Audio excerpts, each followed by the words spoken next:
Is your business protected against the threat of malicious litigation and frivolous lawsuits? Are you sinking company profits into marketing campaigns that do nothing to contribute to the growth of your business?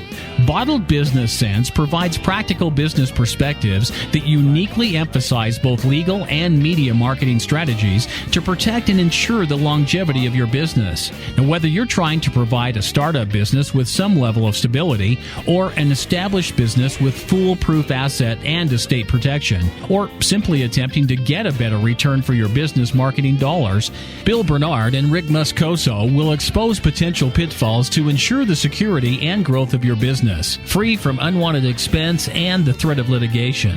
You'll learn how to implement marketing and protection tools equal to those used by today's most successful corporations. Let's join Bill and Rick for today's Bottled Business Sense show.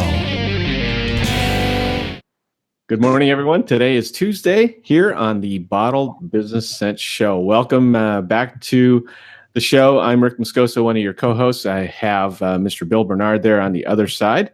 But before we bring him on, today's episode is going to be an interesting one. And that is, when do you need a new subsidiary entity for your business? So Bill's going to talk a little bit about that here in this episode. But before we do so, I want to welcome him onto the screen today. So Bill, how are you doing today? Thanks, Rick. I'm doing great. And real interesting show for our business people and entrepreneurs out there, because think about the title for a second, what it implies. When do you need a new subsidiary for your business entity? So that implies that you're smart enough to have an entity to begin with, and now you're smart enough even more, even smarter, I guess I should say, know as to when you need to have another entity in combination with the one you already have. And so we're going to cover asset protection. Here we're going to cover just a very slight minor tax ramifications, because I really want people to talk to their tax accountant on these issues. And we're going to talk about maybe let's take three instances when you would automatically start to consider this. Okay, you're a smart enough entrepreneur to know you have to have a business entity. So what if you're going to grow your business? That's one. Right? That's an issue we all face as we would like to grow our business, right, Rick? I mean, we want to be prosperous. Right. What if we're going to add a new product or a new service? We have a product already, we want to add a new one. We have a service already, we want to add a new one. What if we have an expansion occurring? We're going to have new locations other than the location we already have. And finally, what if we want to add other partners or owners to the business? Okay, so these are all scenarios where you would want to consider a subsidiary entity. That means something that's associated in some way, and I'm going to explain that, with the already existing singular entity that you have currently. So let's explore the asset protection, partnership, if you will, tax ramifications of when you open up a new subsidiary entity. And by subsidiary, I mean a new entity. I want to impress upon everybody that a new entity which is owned wholly or in part by your primary business entity, or by a holding company that owns your primary business entity and the new one you're going to establish. So we're going to go through some construct examples here where we differentiate between those two. In other words, your new subsidiary could result in a parent-child relationship. You may want to look at it that way, where you have a primary entity, which is the parent, and that parent owns the subsidiary entity, which is the child. Or you could have a brother and sister structure where you have a primary business as a separate entity, and then you have a new entity, which is the sister entity, and both of those brothers and sisters are owned by a holding company. So you have an issue where one company owns a subsidiary, or a holding company owns the brother and the sister. Now, the brother may exist before the sister, but you established a holding company so you can then have the holding company own the existing brother and the new upcoming sister company. Mm-hmm. Having said that, let's take a look at some examples because this is important. Let's take a look at the one I mentioned earlier about adding a new product or service.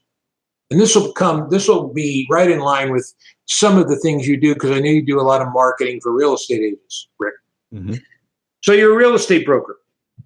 And what does a real estate broker principally do, right? They provide what? Services for buying and selling properties. Correct.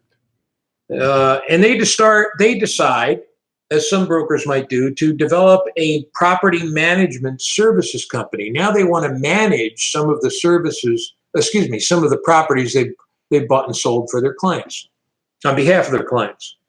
Because the property management service entails more of a liability risk, right? Because there's more chance of injury in management of properties. A new entity owned wholly by your existing business could be utilized. The liability is then contained in the management business, right? So you have essentially, let's say you have an S corporation and you are a real estate broker. And now you have your child company or your management services company. And that company is going to be an LLC. The S corporation owns the LLC.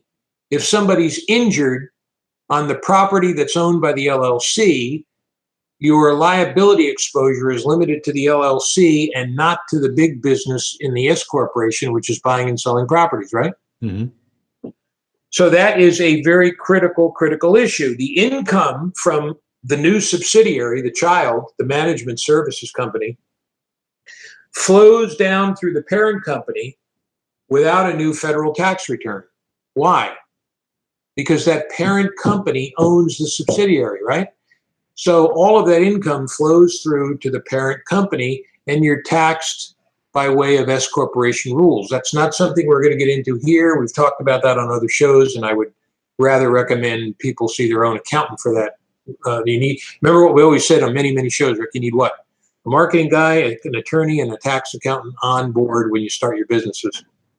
So in any event, that is a critical distinction.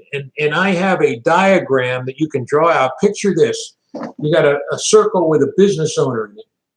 Then you've got a line coming out this way with a new circle, which is the parent company, the S corporation. And then a line coming out from that, which is the child corporation, the LLC, which is the management company in this example. So that's how you structure it. And some people, understand it better when they visualize it. How about a second example? What about a new location, Rick? What can you think of there? I mean, a typical one would be what? Got In-N-Out or not? Well, In-N-Out's more of a franchise, but let's say you have a restaurant, Rick's Restaurant. Right. Okay. And Rick's Restaurant, for asset protection purposes, he wants to consider setting up a second entity in a new location. You want to expand, you want to have one up in San Francisco. You currently have one in LA. If one location fails or has something happen in it, it won't affect the other location if you have a subsidiary, right? So in other words, you have Rick's Restaurant in Los Angeles in one company. You have Rick's Restaurant in the Bay Area in another company. If somebody, again, hurts themselves in the Bay Area, they can't come after the company that is in LA, even though it may be the same general restaurant business, right? In the multiple location scenario, you consider the brother, sister, subsidiary structures such that each location is owned in a brother-sister relationship. Neither owns the other. And there's a common connection by an underlying company who owns each entity. So let's picture it this way. Let's take that circle again. You have the business owner, a line coming out. You have another circle, which is the primary entity, the S corporation. Then you have a circle coming up top, which is the brother corporation, the existing company restaurant, Rick's Restaurant in LA, which is an LLC, and a line coming down from the S corporation in the bottom, which is the sister new LLC up in San Francisco. So you have a holding company that owns both of those individual LLCs. The holding company is an S corporation. If one LLC is sued, somebody slips and falls, hurts themselves, the other LLC can't be sued, right? This is the whole point of when we talked earlier, Rick, in earlier shows about having business entities. It's like an investment guy, and we're a real estate investor. I get questions all the time. How many real estate properties, investment properties, do you put in each LLC? Well, the less you put in, the less of the exposure. You have one property, you have 19 investment properties. Yeah, it might cost you some money to set up 19 LLCs, but that's the maximum protection. If Joe Blow falls on property in LLC number 2, he can't sue the other 18 LLCs. He can only get whatever that is, whatever the business assets are worth in LLC number 2, because that's where the number 2 property where he fell is located. So this is a similar kind of a scenario. When you have a brother-sister relationship, each liability for each location is contained in each subsidiary entity and cannot run over into the other subsidiary. So, and again, for tax purposes, the money from all of these 2 subsidiaries, or however many you have, the brother and the sister, flows back into the S corporation for tax purposes. That's the beauty about combining S corporations and LLCs. You can tax them the same way.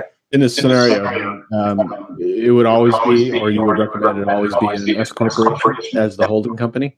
You could have a C corporation as a holding company, where you start looking at a new scenario that I'm going to talk about now, where you're adding on more people, more shareholders. Now you may want to have a better chance to expand. And so you may want to have that holding company be a C Corp instead of an S Corp, and then have the subsidiary LLCs springing out from that. You'd still have the C company as a holding company, but now you'd have these subsidiary LLCs contained within the C Corp rather than the S Corp. So let's take a third scenario briefly where you're adding new people or a new partner. If this partner, let's take a one partner example. If this partner isn't involved in your other business activities or your existing company, it's now critical that you create a new business entity, right? Because you want to establish a new partnership business.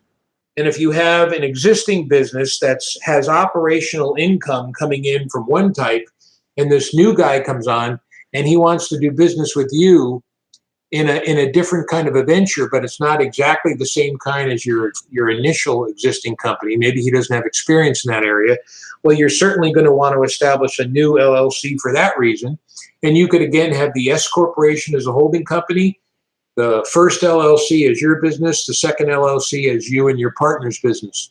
If you start bringing in a lot of people, you could have the C corporation now with multiple shareholders and a chance to expand economically by a lot of money coming in, a lot of shares being sold. And now that C corporation could be the holding company of multiple LLCs that drift off from the holding company. So this is important because, again, you're looking to protect yourself. And you can do it by either a parent-child or a brother-sister relationship, the latter requiring or usually employing a holding company of some nature. So this is asset protection on top of asset protection. And then let's take it one step further, which really isn't initially what I planned for the show. But now let's say you want to pass these things on to your heirs.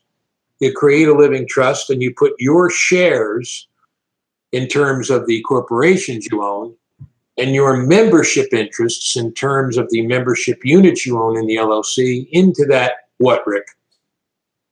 That living trust, right? Living trust, right. Yeah. And now you pass it on to your heirs without while you're avoid the, as we tend to call it, the probate nightmare.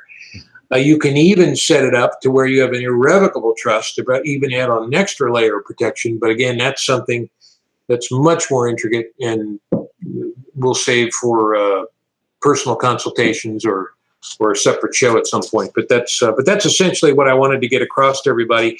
I wanted to get across that multiple business entities are many times very beneficial, and I wanted to get across secondarily the 2 or 3 scenarios, which I think I did, giving examples of when it would be appropriate to have multiple entities. Yep. Well, I think it's clear that the whole moral to this story, to this episode, is definitely asset protection. And that's the mantra that you've gone by ever since we started broadcasting the Bottle Business Sense show. Yep. And also, Rick, the idea that we hope to reach entrepreneurs who do want to grow their business, either by way of expanding locations, bringing on new partners or people to do business with, adding new products or services. We recognize that there are business entrepreneurs out there that want to maintain a small business. Nothing wrong with that at all. But there are some that may want to grow. And when they do grow, we simply take the smaller version of asset protection, a single business entity for the solo entrepreneur, and now we expand it into multiple business entities for the solopreneur who wants to go into different areas, or for the solopreneur who now wants to become a business entrepreneur with other entrepreneurs and make it a bigger company altogether. Right. Well, this has been a great episode. Everyone who's been on, and if you did miss the live broadcast, you can always replay this episode and replay it and get more information, or reach out to Bill. His contact information is below. And he specializes in this type of thing. So I know no better expert to talk to than my cohort there on the other side, Bill Bernard. So where can we be reached, Rick? But just to remind everybody where we can be reached online. Yeah, absolutely. You can always go back and listen to other episodes, especially when it comes to emphasizing your business. And there are categories that may be of interest to you that you can find on our website at bottledbusinesssenseshow.com. You can also reach us on Facebook, Twitter, Google Plus at the same handle of Bottle Business Sense Show, as well as the audio version of this you can download to your mobile device at Blog Talk Radio. So just look for Bottle Business Sense Show, and on all these platforms you can see what we have out there. So, and if you need my services or need some questions answered, you can go to wfblegalconsulting.com. That has a drop-down box where you can also watch the Bottle Business Show directly on that site as well, and get some legal information. And then we have a sister site that is www.pye365.com, pi365.com, which is the website for estate planning, devoted solely to estate planning. A great educational experience there, and it'll help you decide whether you want to go that route and avoid probate, in combination with your businesses. So feel free to explore all those. And thanks again, Rick, for a great choreography, if you will. And I'll look forward to seeing everybody on the next show for a new topic. All right. Thanks for joining us, everyone. We'll see you on the next episode of the Bottled Business Sense Show.